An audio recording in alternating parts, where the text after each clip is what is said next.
Bienvenidos, esto es el programa Análisis, gracias por acompañarnos. Este día tendremos algunos temas relacionados con el COVID, avances que ha habido y también algunas recomendaciones que se han dado. Primero, pues ya Jalisco, como se tenía planeado, primero antes que empezaran las vacaciones pasó milagrosamente a semáforo verde. Pues ahora, ya terminando vacaciones, ya está en semáforo amarillo. Dicen que por un punto nada más en cuanto a la medida que ellos tienen para cambiar los estados de color, pero Jalisco ya pasó a semáforo amarillo. Veremos qué medidas se toman, porque ahorita ya en Jalisco ya desapareció el COVID, cuando menos ya no hay ninguna medida ya que esté dando un señalamiento que el COVID existe, y eso también ha sido algo que también llama la atención debido a la situación que está viviendo en el estado. Veremos qué pasa en próximos meses, si continúa a la baja esta cantidad de casos o sigue aumentando el semáforo de amarillo, naranja y a rojo, que creo que no va a pasar así, cuando mucho llegaría a naranja, pero no pasaría de eso. Pero esperemos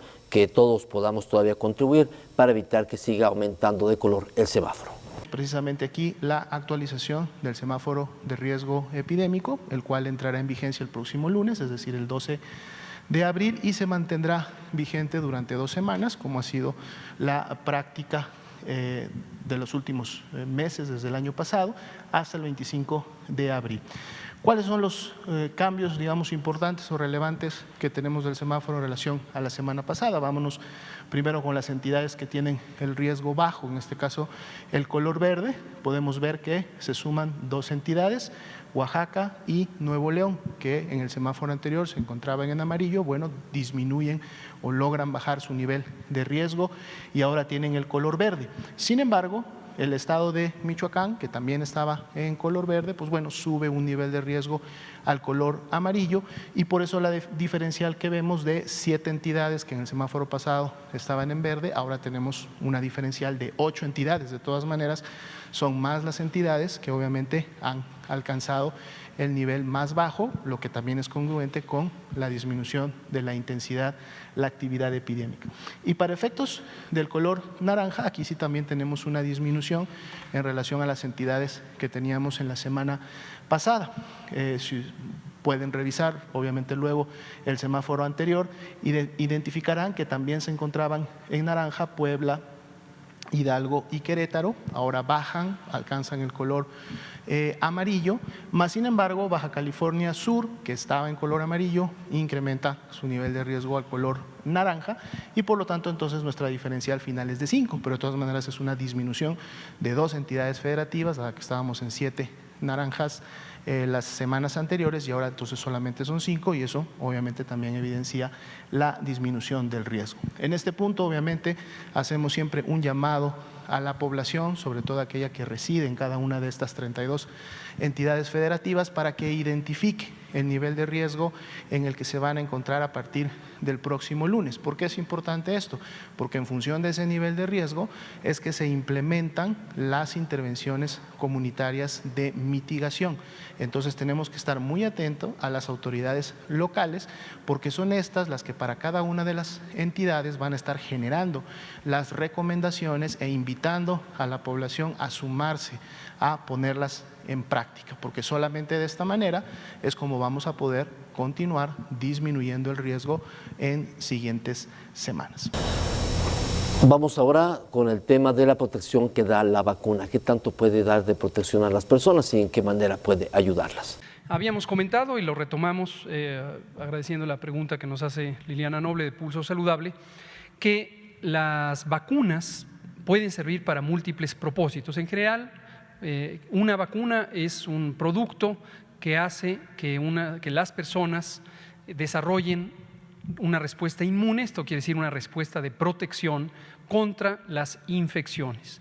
Pero una infección puede tener varias fases o varios elementos. Un agente infeccioso, pensemos en el virus SARS-CoV-2, pero esto es más o menos lo que ocurre con la mayoría de las infecciones prevenibles por vacunación. Una persona puede recibir el virus y que el virus esté temporalmente en la garganta, pero no infecte.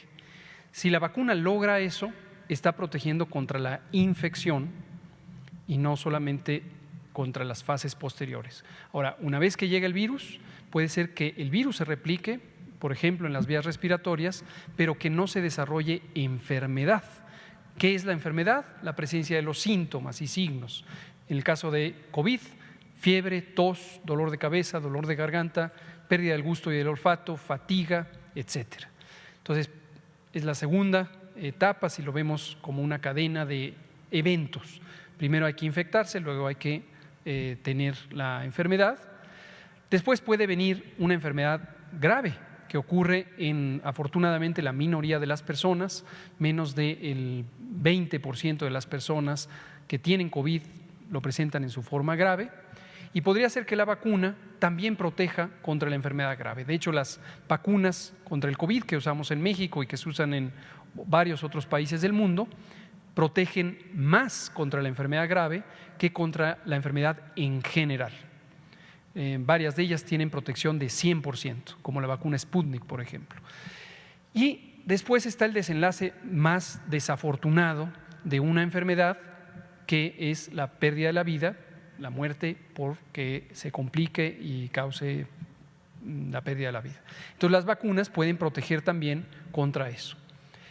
Cuando hablamos de lo que pregunta Liliana Noble, inmunidad esterilizante, se refiere a una propiedad de algunas vacunas para evitar no solamente la infección en el sujeto al que le llega el virus, sino la posibilidad de que ese sujeto, esa persona, transmita la enfermedad.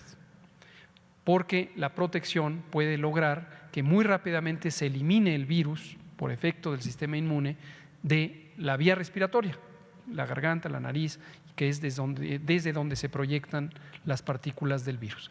Ya habíamos comentado que para las vacunas COVID no existe todavía demostración de que se logre inmunidad esterilizante, es decir, que sirvan para evitar la transmisión, aunque sí todas ellas han demostrado capacidad para prevenir la enfermedad grave y desde luego prevenir la muerte. También varias de ellas lo previenen al 100%, ¿no? La relación que pudiera esto tener con la inmunidad poblacional es solo indirecta en la medida en que se tenga una mayor cantidad de personas protegidas por efecto de la vacuna o protegidas, como nos ha pasado a algunos, porque ya nos infectamos y ya nos enfermamos y desarrollamos anticuerpos. Entonces se logra que el virus ya no se pueda transmitir entre las personas, no porque la vacuna evite que salga del individuo infectado, sino porque un individuo infectado que puede infectar ya no se encuentra a nadie más que sea susceptible, a alguien más a quien infectar, porque la mayoría de las personas con las que conviva serán personas que tengan anticuerpos protectores. Una situación que se vive es con el aumento de la cantidad de casos de COVID que se dan y se tienen en México, y a pesar que en Europa tuvieron semanas de cierre en actividades, aquí en México pues todo siguió normal, y se calcula que si todo sigue así como está ahorita, podría en un mes o mes y medio darse un incremento de casos de COVID que pueda llamar la atención y pueda generar una posibilidad de cierre, aunque aquí en México ya no va a ocurrir eso porque está complicado que las autoridades, cuando menos en tiempo de elecciones, cierren actividades. Pero bueno, eso es parte de lo que ocurre en las decisiones que toman aquí en México, y también veamos qué es lo que causa que incrementen los casos de COVID. Definitivamente, si se incrementa la movilidad, como se ha evidenciado obviamente en las 32 entidades federativas para efectos de los pasados o el pasado fin de Semana Santo, pues podemos esperar un incremento también en la carga de enfermedad, es decir, en los casos confirmados de la misma.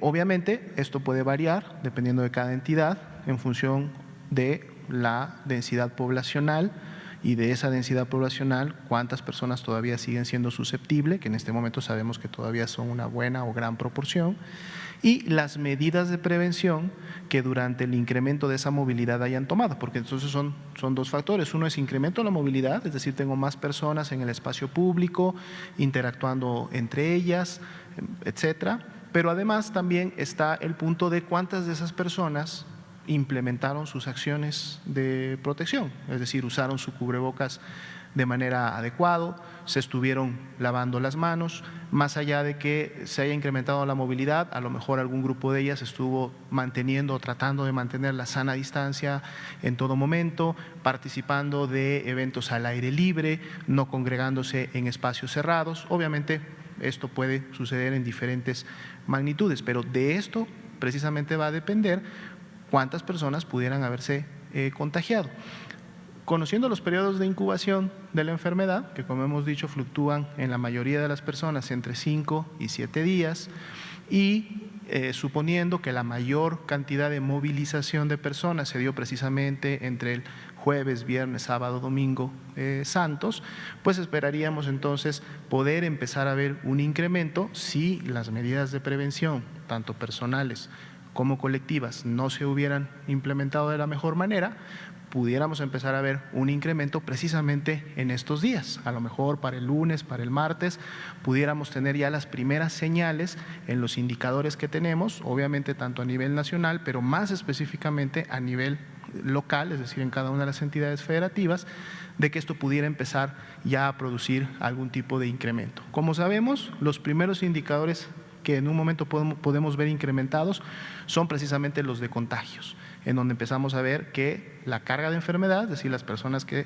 se desarrollan signos y síntomas y van a demandar consulta médica, empiezan a ser clasificadas como casos sospechosos y entonces empezamos a ver un incremento en la línea azul de la carga de enfermedad. Normalmente, 2 semanas después, si este incremento continúa o se mantiene, podemos ahora empezar a ver un incremento en las hospitalizaciones y es el segundo indicador que normalmente se empieza a elevar. El de positividad suele hacerlo muchas veces de la mano del primero o inclusive un poco antes y es un indicador oportuno. Y obviamente si esto sucede, pues empezamos a tener ocupación hospitalaria incrementada, tanto de generales como de camas. Y eso es lo que podemos estar obviamente vigilando, podemos estar llevando muy puntual. En el tema que comentaba del porcentaje de positividad de la Ciudad de México, hay que verlo siempre en el contexto obviamente completo, porque si bien es cierto algunos kioscos o algunas unidades pudieran tener mayor cantidad de resultados positivos, otros no, y esto obviamente depende de la región, y en ese punto comentar que por ejemplo la Ciudad de México para la semana 12 y lo que va inclusive de la 13 ha mantenido un porcentaje de positividad de 19%, lo cual sigue representando 2 personas por cada 10 casos sospechosos. Pero obviamente eso puede cambiar en siguientes días, en siguientes semanas, dependiendo de todo lo que acabamos de comentar. ¿Las reinfecciones son posibles? Claro, son posibles. Mientras estamos en un ambiente epidémico y mientras el virus sigue circulando y transmitiéndose en la comunidad, yo puedo haber enfermado de COVID-19 hace algunos meses o el año pasado, pero si estoy en un ambiente epidémico y de circulación viral, puedo nuevamente llegar a tener el virus en mis vías respiratorias. Eso sería directamente reinfectarme. Sin embargo, si yo ya enfermé y tengo anticuerpos naturales generados por la enfermedad, la expectativa en la mayoría de las personas es que esa reinfección no me genere nuevamente la enfermedad, o sea, no me produzca signos y síntomas, dado que espero tener una inmunidad natural. Obviamente hay grupos de personas, y esto todavía sigue siendo una proporción muy pequeña, no solo en México, sino a nivel internacional, que no tienen esta protección inmune naturalmente generada por la enfermedad previa y pudieran desarrollar sí un nuevo cuadro de COVID-19. No se ha evidenciado que este cuadro o nuevo cuadro, segundo cuadro de COVID-19 necesariamente tenga que ser más grave, inclusive en algunos casos es más leve, dado que hay al menos algún nivel de anticuerpos para la respuesta, pero no es un factor, digamos, de riesgo poblacional, al menos no en estos momentos. Todavía sigue siendo una proporción muy pequeña de la población. Vamos a corte comercial, regresamos con más aquí al programa Análisis.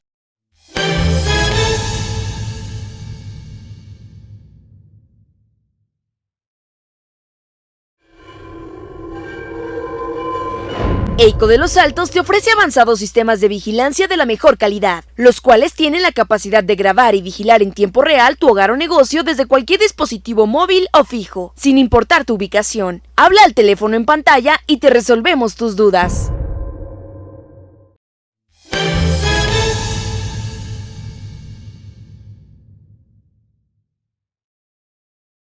Seguimos aquí en el programa Análisis. Bueno, vamos a hablar acerca de cómo se puede dar una apertura de escuelas y para eso es necesario que se incremente también la vacunación que se da en diferentes zonas y también diferentes rangos de edades, con lo cual se puede reducir la cantidad de contagios y esto podría darse una reactivación de escuelas y con eso también pues seguir adelante en el plan de dejar atrás ya el tema de COVID como una enfermedad que sí estará afectando a miles de personas, pero será en menor cantidad y ya no será necesario tener todos los hospitales dedicados una parte a puro COVID, pero sí, el COVID seguirá siendo una enfermedad que seguirá causando estragos. Como pueden ver, fuimos el primer país en América Latina que arrancó, tuvimos una fase de calibración, recordarán que así la designamos, del operativo, después tuvimos una fase de expansión rápida, en donde ya incorporamos la vacunación en personas adultas mayores, además de la que ya veníamos haciendo en trabajadoras y trabajadores de la salud, y otro momento de cambio de velocidad semejante ocurrirá cuando tengamos varias poblaciones ya con cantidades masivas de dosis. Efectivamente, la etapa 1, la de la vacunación en personas adultas mayores, concluirá a finales de abril, posiblemente pensemos en el último día de abril, el 30 de abril, Día del Niño, terminaremos de vacunar a los abuelos y abuelas. Y enseguida, sin interrupción, empezaremos a vacunar a las personas del siguiente bloque de edad, 50 a 59 años, más toda aquella persona que tuviera más de 60 años y que por la razón que sea no haya sido vacunada durante la etapa 1. También estaremos complementando las segundas dosis de todas aquellas personas que hasta ese momento la necesiten. Es decir, posiblemente habrá todavía algunas personas trabajadoras de la salud a quienes les falte la segunda dosis, habrá el conjunto de las personas adultas mayores a quienes les falte la segunda dosis y empezaremos primeras dosis en personas de 50 años en adelante. También ahí retomaremos siempre y cuando tengamos evidencia de que el riesgo de una tercera ola no parece un riesgo inminente, retomaremos con la vacunación al personal educativo en otras entidades federativas, siguiendo los mismos criterios ya trazados, ya analizados, conversados y construidos junto con la Secretaría de Educación Pública, que consiste en garantizar que en las entidades federativas que estén en semáforo verde, donde haya voluntad de vislumbrar y empezar a establecer las condiciones para la apertura escolar, esté garantizados estos mecanismos. Pero seguiremos vacunando, entonces empezaremos en el personal educativo en estados que estén en color verde. Si en algún momento ya terminamos esa etapa y hay entidades federativas en amarillo, pues se vacunará en amarillo. Entonces, no necesariamente hay una relación inmediata entre terminar la vacunación y abrir las escuelas. Son dos elementos que van en paralelo, uno ayuda al otro, pero desde luego hay otras consideraciones en la preparación de la apertura de las escuelas. Pero sí, estaremos vacunando por seguramente arriba de 1 millón de dosis por día en el momento en que tengamos grandes poblaciones. Y en su momento vendrá los de 40 y más y seguirá la misma mecánica. Vamos ahora también a hablar acerca de ciertas vacunas que podrían integrarse y cómo las vacunas pueden llegar a lograr que se tenga inmunidad. Y no solamente con la vacuna de Johnson & Johnson, se tienen en mira todos los desarrollos de posibles vacunas que en siguientes meses pudieran estar a disposición del mercado internacional. Obviamente esta es una vacuna de ellas, se ha tenido ya conversaciones con la casa farmacéutica, de hecho se tienen también programadas reuniones de seguimiento en siguientes semanas. Pero todo va a depender, para efectos de esta vacuna y otras vacunas que pudieran también adquirirse para el país, obviamente de la disponibilidad, sobre todo oportuna, de poder adquirirlas. Recordemos que en este momento hay toda una expectativa y una programación de diferentes fabricantes, tanto los actuales como los que se van a ir sumando, pero que está en el tiempo. Hay muchos fabricantes que dicen vamos a tener dotación para julio, vamos a tener para octubre. vamos a tener tantas antes que termine el año. Sin embargo, obviamente, todos los países, y en este caso México, estamos tratando de identificar aquellas que tendrán la producción lo más cercana posible, ¿no? Obviamente para poder tener la suficiente cantidad de vacuna que nos permita avanzar con la estrategia nacional. Entonces, si esta vacuna en especial tiene en la expectativa, puede en su momento confirmar una dotación y una fecha que en esa oportunidad permita contribuir al avance más rápido de la estrategia nacional, de seguro y será considerada en el país para su adquisición. Un tema en el cual aún se discute es el periodo de duración de las vacunas. ¿Cuánto tiempo dura una vacuna dando inmunidad a las personas? ¿6 meses, 8 meses, 1 año, toda la vida? Aún no se sabe, pero se calcula, o según los estudios, que es de 6 a 8 meses en este momento, o lo que es lo mismo, será una vacunación tipo influenza, que esa vacuna pues tiene que ponerse cada año. De ser así, sería una vacunación masiva año tras año tras año, con lo cual pues ya sería parte de la vida de los ciudadanos y sería también importante tener ya un programa de vacunación para cubrir con todos los aspectos sociales y rápidamente.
Vamos al corte comercial, regresamos con más.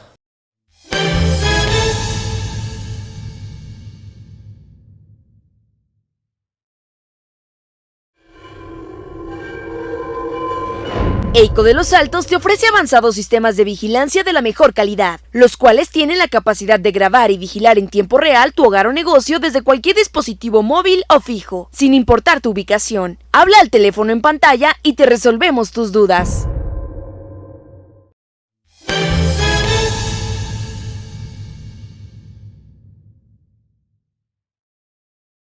Continuamos aquí en el programa Análisis. Vamos ahora a hablar acerca del tema del apoyo a la población, las vacunas y este tema también que puede ayudar en mucho a reducir con los contagios de COVID.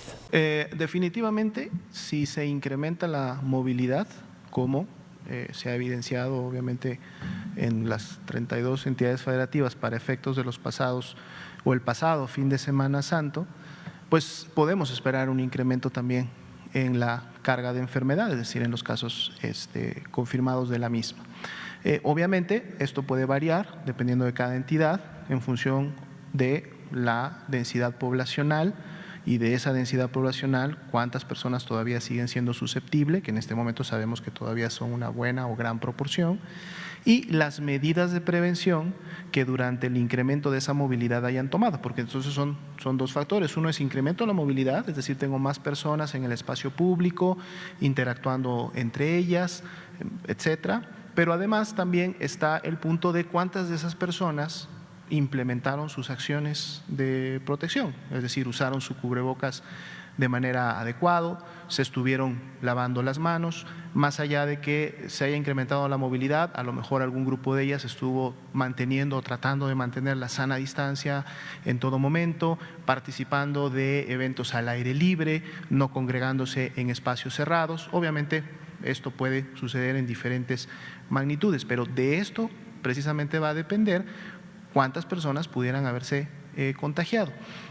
Conociendo los periodos de incubación de la enfermedad, que como hemos dicho fluctúan en la mayoría de las personas entre 5 y 7 días, y suponiendo que la mayor cantidad de movilización de personas se dio precisamente entre el jueves, viernes, sábado, domingo santos, pues esperaríamos entonces poder empezar a ver un incremento si las medidas de prevención, tanto personales como colectivas, no se hubieran implementado de la mejor manera, pudiéramos empezar a ver un incremento precisamente en estos días. A lo mejor para el lunes, para el martes, pudiéramos tener ya las primeras señales en los indicadores que tenemos, obviamente tanto a nivel nacional, pero más específicamente a nivel local, es decir, en cada una de las entidades federativas, de que esto pudiera empezar ya a producir algún tipo de incremento. Como sabemos, los primeros indicadores que en un momento podemos ver incrementados son precisamente los de contagios, en donde empezamos a ver que la carga de enfermedad, es decir, las personas que